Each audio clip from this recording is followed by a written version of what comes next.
Well, this is the outline that I already mentioned. Okay, so the idea that we had is that COMPS is a task-based programming model, but our ambition would be also doing not only a regular programming model where you can program the task, but also that you can combine with other programming models, okay? Between them, so with programming models that, for example, we have in-house, like COMPS, which is a forerunner of OpenMP, so it's a kind of new ideas that we want to do for OpenMP. We implement them in OMS, another group at BSc, and then we try to push them into the standard. Okay. Other was also the integration of MPI, which is probably the more standard programming model in HPC. Okay, so writing in Fortran and C, the more traditional simulation codes are parallelized with MPI, okay? And in general, to be able to have tasks that invoke other binaries. For example, we had from the very beginning some users from life science where they develop pipelines. Well, pipelines for us are workflows, but traditionally it has been called pipelines in life science, where they invoke different external binaries, no? And COMPS could be used then as an orchestration environment to invoke these different binaries and move the output files and so on, no? So with this basic idea, we tried to extend the decorators of PyCOMPS or COMPS in general with new other decorators that are used in combination with the task to include these different options here, these different programming models and so on. And another important thing is that then you can combine with the constraint, no? Because, for example, with the use of OMS of MPI, it's not only that you invoke a task that is then internally parallelized with this other programming model, is that inside this task will be using more resources. For example, traditionally, Jorge, can you mute? I think it's you. Somebody is not muted. Well, nobody now. Okay, thank you. So for example, in MPI, traditionally you have multiple nodes, okay, and maybe multiple processes in the nodes, no? So we combine with the constraints to indicate that we will need more processors in a node, for example, and the same with OMS, no? Or with threading in general. If you are calling an OMS task that internally is using 8, 16 threads, whatever, you use the constraint to indicate that you will need 16, 32, whatever number of processors that you want to use for these threads, okay? Vale, okay. Then these are the basic decorators. In the next slides, we have a bit of examples of usage, okay? For example, here is an example of MPI. So the task in this case is both for the OMS, MPI, and binary. Usually we rely on external binaries, okay? Because they are not in Python traditionally, okay? So what you give to the annotation is the name of the, here maybe it's more clear, no? The name of the external binary, in this case, for example, that to that binary, you give the name of a given application, okay? In MPI, imagine you have a simulator that's called my MPI app.bin or Europe. So you give it the name of your external binary and also other parameters. For example, for MPI, you need to give it the runner if you want to invoke it with MPI, or another parameter that is very important is the number of nodes, no? And in this case, we are combining the number of nodes that we will use for this MPI, okay, with the number of computing units per node. Here, in this case, this task is using 1, 2, and 3 nodes, each of them with 2 computing units. Is in a small case, okay? So in this case, this task, when we launch this task, it will use these three processors, each of them with two threads inside, for example. You have another example here in a notebook. This is using as binary a GROMACS simulation. So this is this is the name of the binary that you have in a given directory. Okay, we are using again the MPI run and a given number of computing nodes that is defined here. Okay. And then you have other parameters like the files and so on.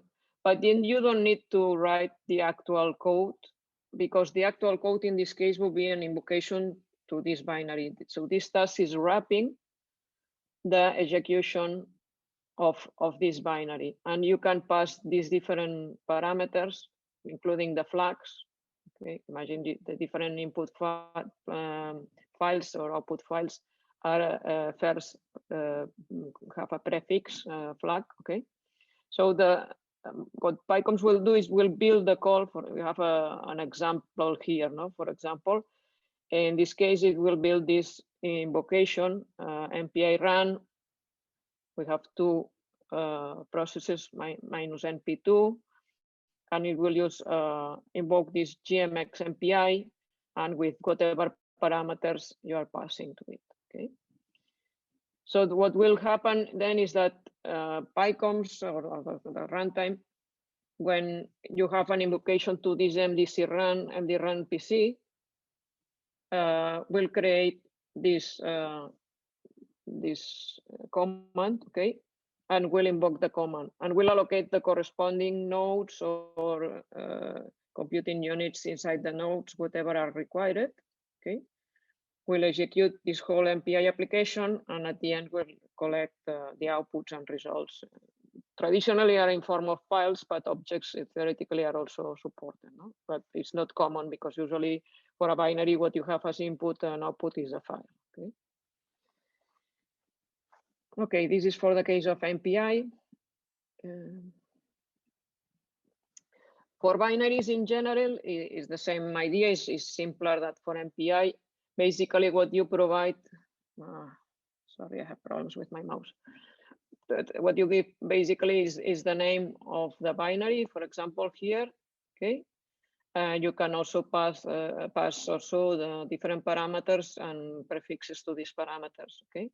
This is another example from another invocation to GROMACS, or here it's a simpler one, an invocation, for example, to GNU plot, while you pass a file as input, and as output you get an image. Okay, so this will build, for example, this invocation GNU plot and the output file. Okay,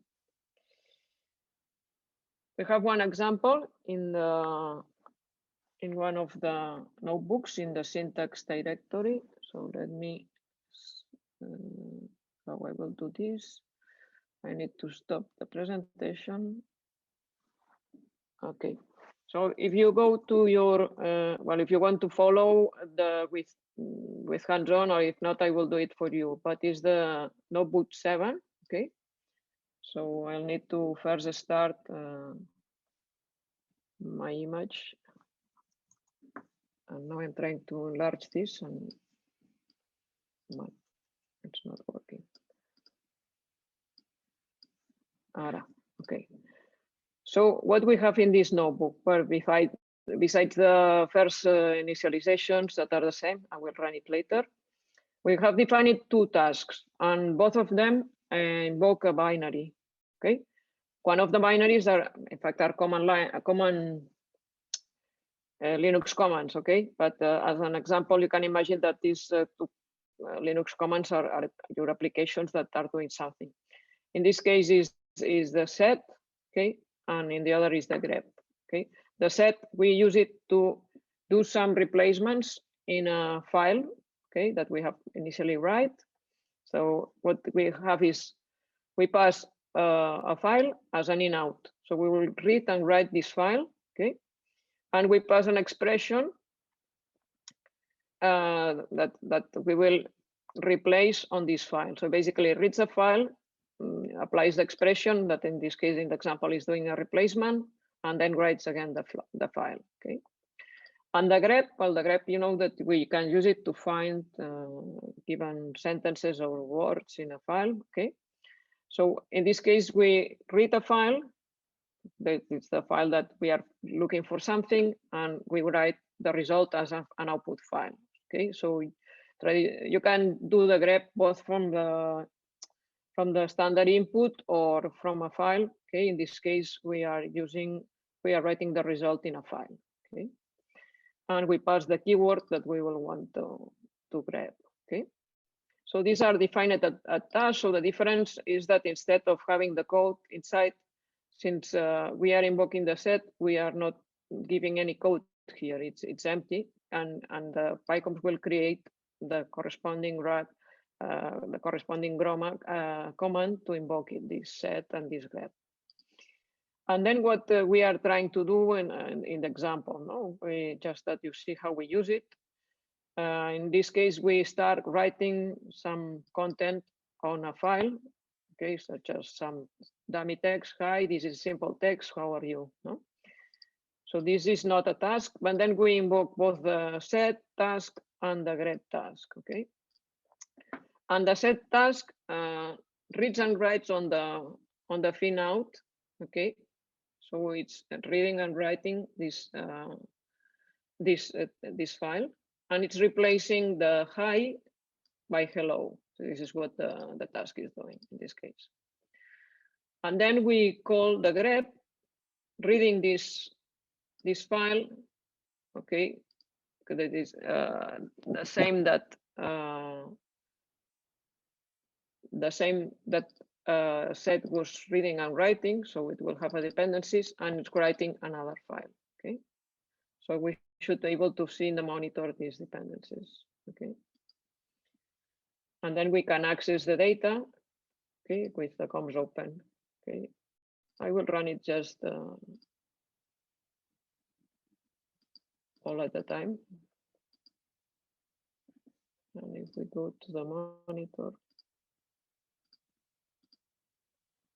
okay, it's difficult to find, but we see that it has identified these two tasks, now has been run. Okay, current task graph. Usually, I don't know, I never managed to visualize it, but I can visualize the final task graph.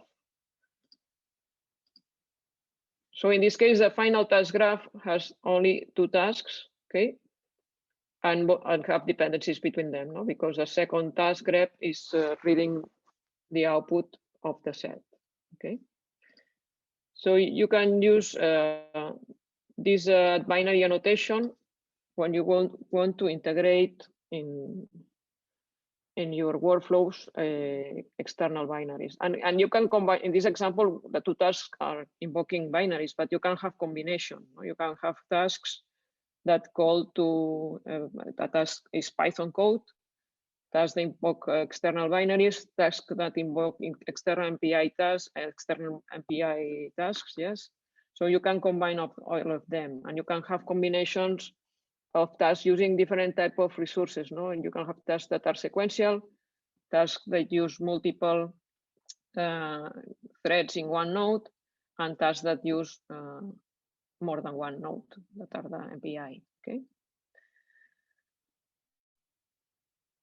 Okay, in the slides, you have also the syntax for Java.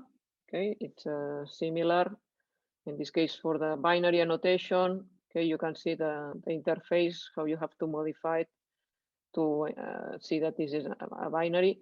And again, you don't need to provide the method. No? It's just the interface and a dummy implementation without content to be able to compile. And for the MPI, you have a similar interface. Okay. Just that in this case, usually you combine with the constraints, because traditionally with MPI, you run with more than one node, and probably you want to use also more than one thread in each node. it's not that you can, in the binary, you can also use constraints, because maybe your binary is somehow parallelized with another programming model or with threads or whatever. So you can also add constraints here. Yeah? It's not that you can, but it's not that common, but for MPI, usually it is, okay? Okay, another topic that I wanted to talk about is about the failure management. A bit why we added this failure management interface is because with some of our users, they told us that this would be convenient because sometimes they don't need all the tasks to finish correctly to consider that the workflow has finished correctly. I mean, if all run correctly, that's perfect, but maybe imagine that they are doing 100 executions of variations of some simulation. No? So if a couple of simulations, whatever, for example, fail, they don't care. They prefer that the whole workflow finishes, missing a couple of executions, missing a couple of tasks, but that they have the whole result and they can then analyze the results. No? Before we added this interface, what happened is that if a single task was failing, the runtime was able to detect it, and then the decision was to finish the workflow in a safe mode, but finish at that moment. But then now, as a user, you can say, okay, if this task, in this case, my task, if it fails, just continue, okay? And in this case, it's not only that you can continue only will be ignored, not that failure. But in this case, you are saying also, well, cancel successors. No, it means that if this task have some data, some other tasks that have data dependencies with this, it will also cancel the successors. No, and this can be a chain of tasks. No? And you have these options. No, it can be retry. Retry will be what we were doing before. Retry the first time that the task is failing. In principle, the runtime retries it. Okay, you can say no if it fail, and then the workflow will stop, or ignore. It will continue the execution even if this task has failed. And you can say also cancel successors.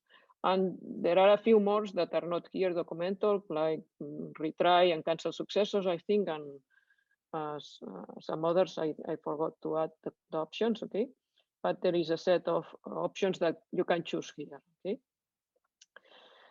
This has some implications on the file management, no? Because, for example, if the task was going to generate an output file and the task fails, we will not have this file. No? So how we manage this? For example, we can generate an output file so the workflow does not fail because it's not able to find these files. No? But then the user needs to know that the outputs of this task, of course, if they're failed, they have no output. Okay.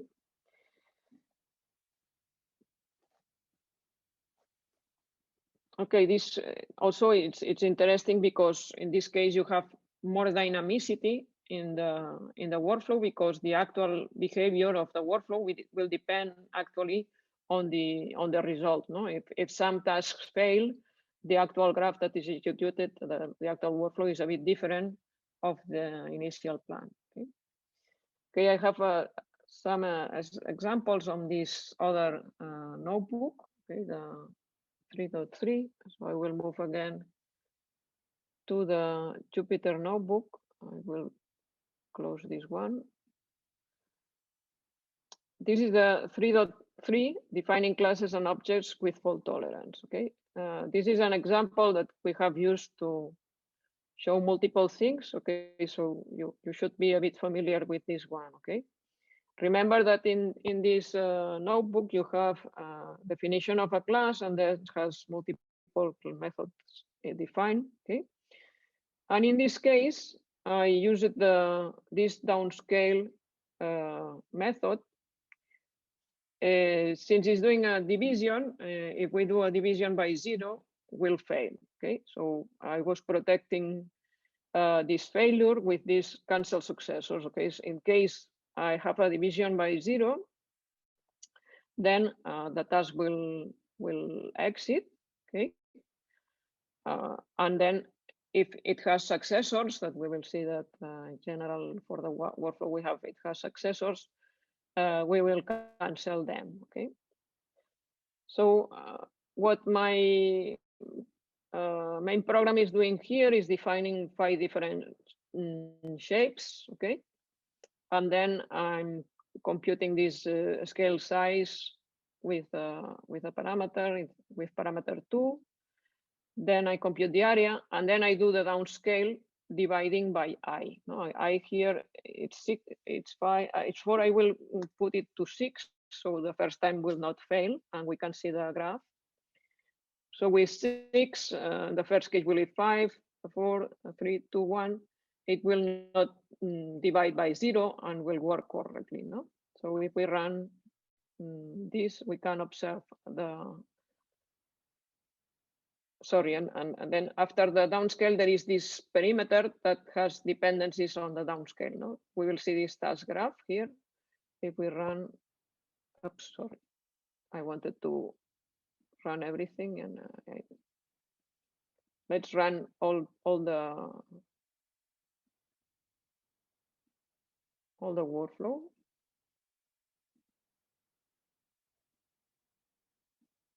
So we have here the 4 different task types, okay? Current task graph, I never managed to see it, okay. And well, if we stop it.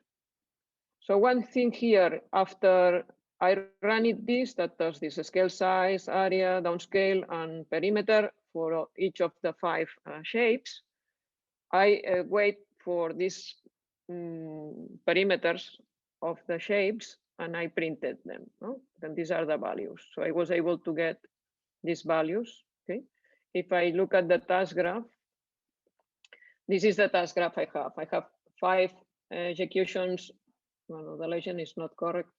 Of the scale, 5 executions of the area, 5 executions of the downscale, and 5 executions of the perimeter, and at the end we have a synchronization. No? And we see that the perimeter tasks that are the pink ones have dependencies with the downscale, which are the red ones. Okay. So what will happen if I change this notebook to make it fail? Okay, to make it fail, I change this value I in purpose to 4. No, now when 4 becomes 0. Because here I'm when the I becomes 0, I will try to divide by 0, and this task will fail. And then because this task fails, since I have said cancel successors, we will see that these tasks are canceled also.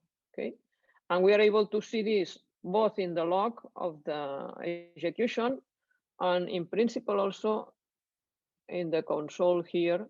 At least the other day was shown. Okay, so I will run it again. In this case, no, I know now that it's going to fail.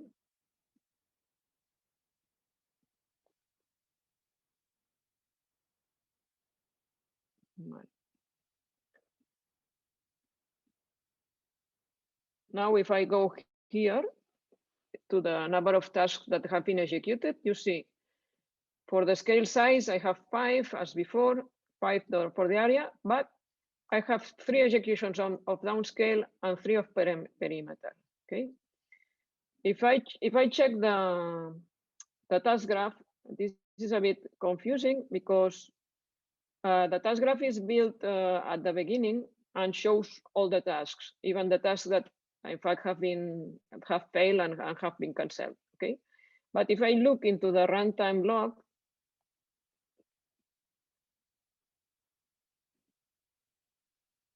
I can, if you look for fail,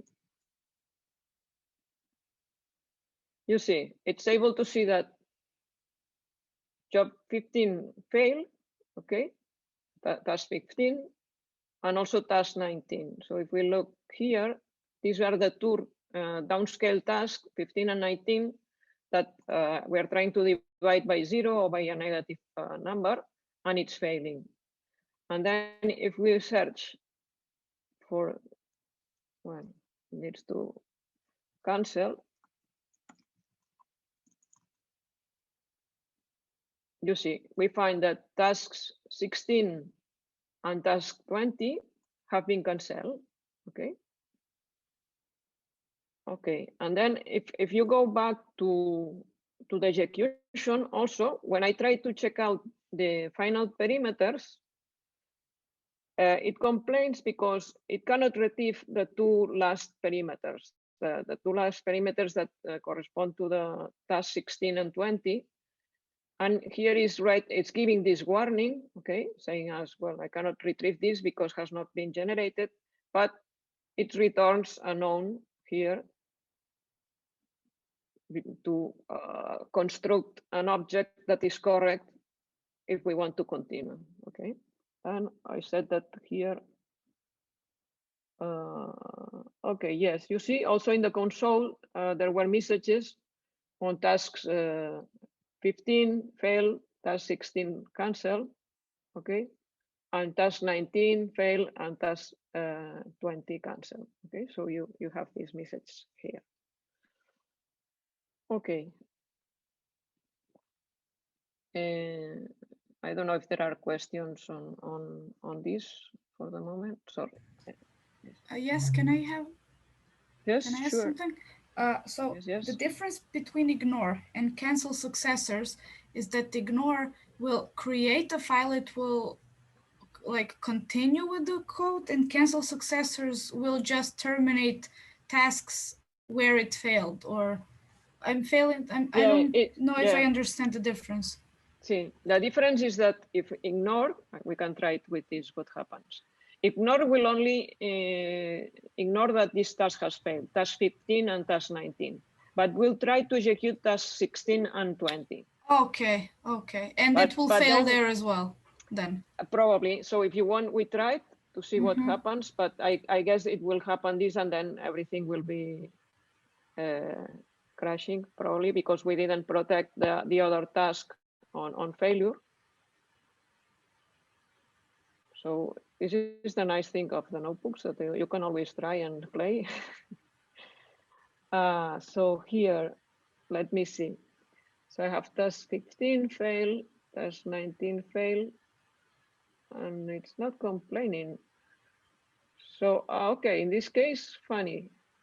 Since, yeah, because you see, in this case, the actual workflow is not correct, because if we don't execute this task, it's not what we wrote in the program, okay? But since this is only defining the object, and the object existed before, what happens is that the perimeters are executed with the previous version of this shape and computes these perimeters with the older version, with the older value. So in this case, the tasks 16 and 20 are executed correctly, but without the effect of the downscaling that tasks 15 and 19 were supposed to do. Okay, so you just use the previous instance of numbers, basically. Exactly. Okay. The previous value. If it's an in-out, it takes the last version. If it's a return, then it creates an empty, a known or an empty object or an empty file. Okay. So, thank you. But if it's an in-out, I think it was the case, it gets the previous version. Thank you, Jorge. Vale. Thank you, Catalina. Yeah, thank you.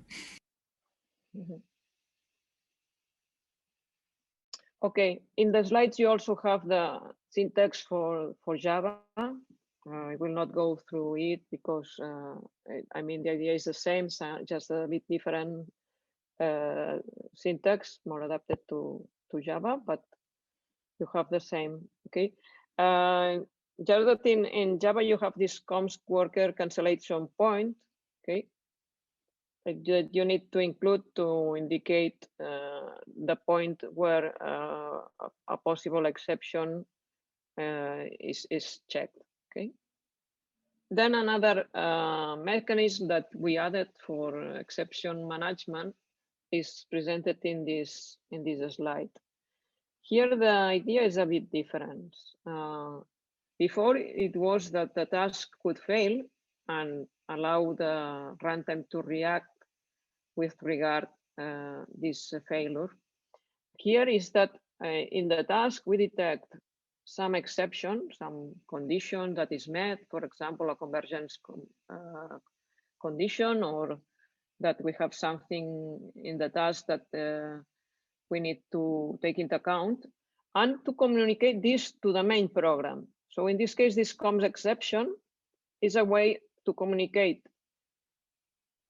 between the tasks and the main program. No? The problem is that before we had this mechanism, we could not include control communication between the tasks and the main program. So if we wanted, for example, to check something like this, we would need to return it as an output result, for example, and then insert in the main code a wait on, a synchronization point to wait for the result. And then depending on the result, decide what to do. No? And as you know, adding waits in the workflow, in the general workflow, is stopping the possible concurrency and reducing the total parallelism. No? So this is a very good thing that we have this possibility of now capturing exceptions from tasks in the main code. No? Here is a small example where we need to define this template try with task group, okay? And then you can have here the tasks that you want to do, okay? And then if there is an exception, for example, this task is raising an exception, it will be detected here, okay? And then the previous tasks, those that were not finished, will be stopped, and those that have not been executed will be canceled. But then you here in the body of the COMPS exception, you can decide to do other behaviors. Like, for example, here is calling another task. No? So here, for example, we may have some tasks that are longer, for example, and they start to be executed, but concurrently we can start this task also, and this may finish because it's a shorter one. And then we have a fourth task that is the one that raises the exception, okay? That at a given moment, it's raising the exception, no? So then we have that the executed tasks will have finished correctly, and that's okay. The two long tasks that are still running will be stopped, okay? And in this case, the COMP task then is also finished because it raised the exception. If there were other tasks that were waiting to be executed, then they will be canceled, okay? In Java, you have another example using the Java syntax. In this case, you have the same, you have a task that is throwing a COMPS exception, and then you have another type of, another set of tasks here. Again, I have two long tasks, okay? One task that we call the executed task here, the task that throws the exception, this one, this red one. And then we have two tasks that depend on this other task, no? So this is the task graph that I wanted initially to execute. So if the red task doesn't raise the exception, everything will be executed normally.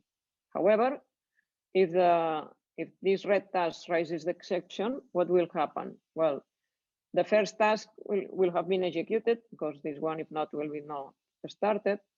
The two long tasks may happen that when we throw the exception have not finished it, and then they will be stopped. And these two that are successors, they will be canceled, for example, okay? So these are examples of how to use this. This can be interesting to use to define dynamic behaviors in their workflows. No? For example, one thing that we have used it is to detect a convergence of algorithms. Yesterday, when I was presented the Cascade support vector machine, we saw that there was a convergence condition, okay? So usually these convergence conditions, we check them after the execution of an iteration, waiting for some results. No, but with this mechanism, we can throw some iterations, for example, and check in tasks the convergence. So we have larger parallelism and less synchronization points. Okay, and just check the convergence in the task, and if the convergence factor decision is met, then we throw the exception, for example. No? For the grid search, for example, that you launch multiple executions at a time, you can define a goal to be reached, and then when you reach the goal, we stop the generation of task iterations. And another example of another annotation that we extended is the integration of Numba.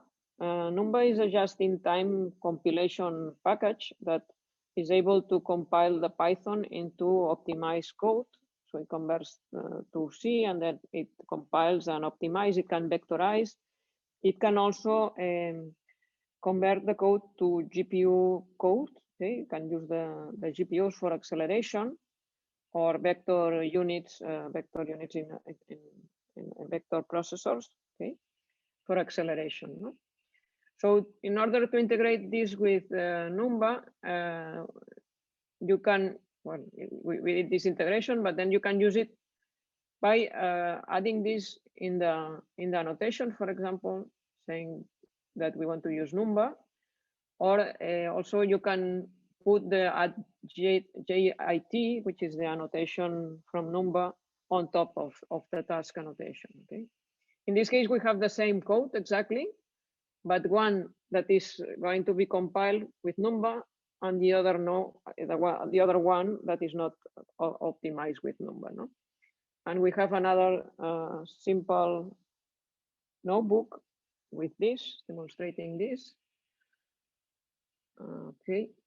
This is the 8. Okay. So if you look at the code, is what I was showing to you in the slide. We have the same task with optimization and without optimization. So the second one is going to be compiled by Numba, and the first one is not going to be compiled. Okay. Let me reduce. I don't know if you have this time. Let me reduce, because I think I increase it, and since sometimes it gets delayed.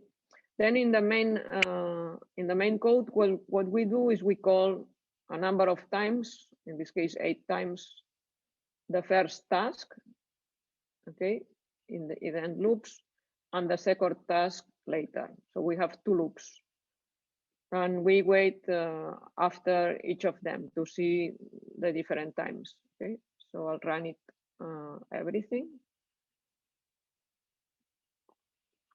And we can look in the monitor what's happening.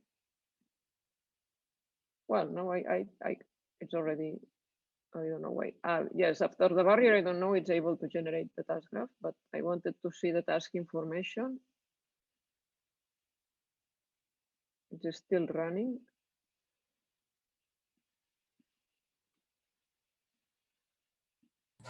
Seems it is taking a bit. There it is. See, no, now we just finished it. Yes. But I don't know why it was not showing. So you see here the first task, that is the one that is not compiled. The average time is 2.1, and the one with the compilation is 1.6. Okay. We can also see the task graph. I'm not going to show the trace file, but if you want to generate the trace file and have a look, you will see that the first tasks are slower, and the second task also, the first time you call it sometimes is slower, because the first time with the compilation goes slower. Okay. If we increase a bit, I think I will push it to 200,000. But then it's going to be even a bit slower. This is some cases when, if you touch some of these parameters, Sometimes the notebook gets stuck. Okay, but let's try.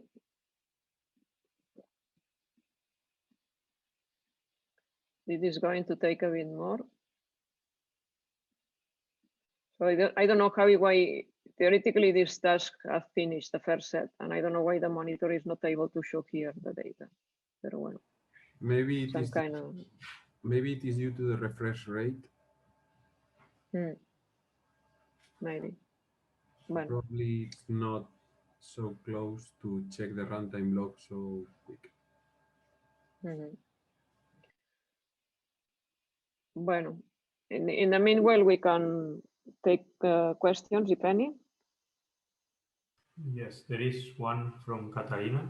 If Numba accelerates the task execution, is there a case where you wouldn't use it?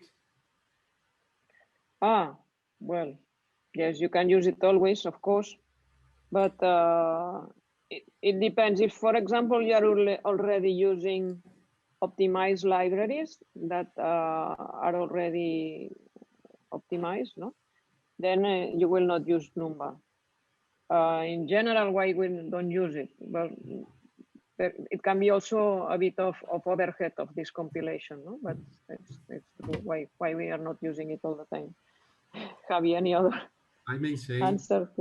yeah, I may answer that Numba is like it has almost 2-3 years, and there's still some features from basic Python language which aren't supported. For example, until December, dictionaries, the usage of dictionaries inside Python code compiled with Numba crashed. So if you have a Python code with a dictionary, for example, it cannot be compiled with Numba.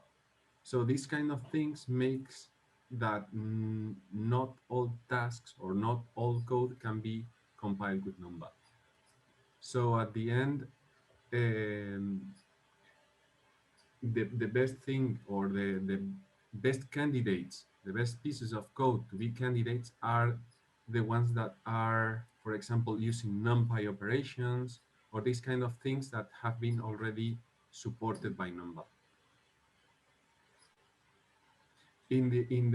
This afternoon, I will show you an example in Mare Nostrum supercomputing.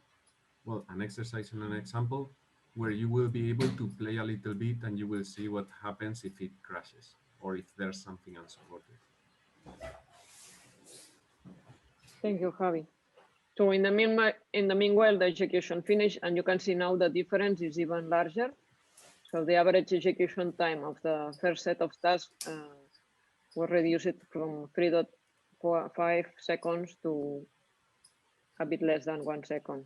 Okay. So yeah, in a lot of cases, see that this was an example of code that was quite tailored to obtain benefits of compilation, because there's an array of data and some numerical operations. But this would not be always the case. Okay, maybe you try in other cases and you don't get that benefit. Right? Okay, so with this I finish this part, Jorge. I will stop sharing.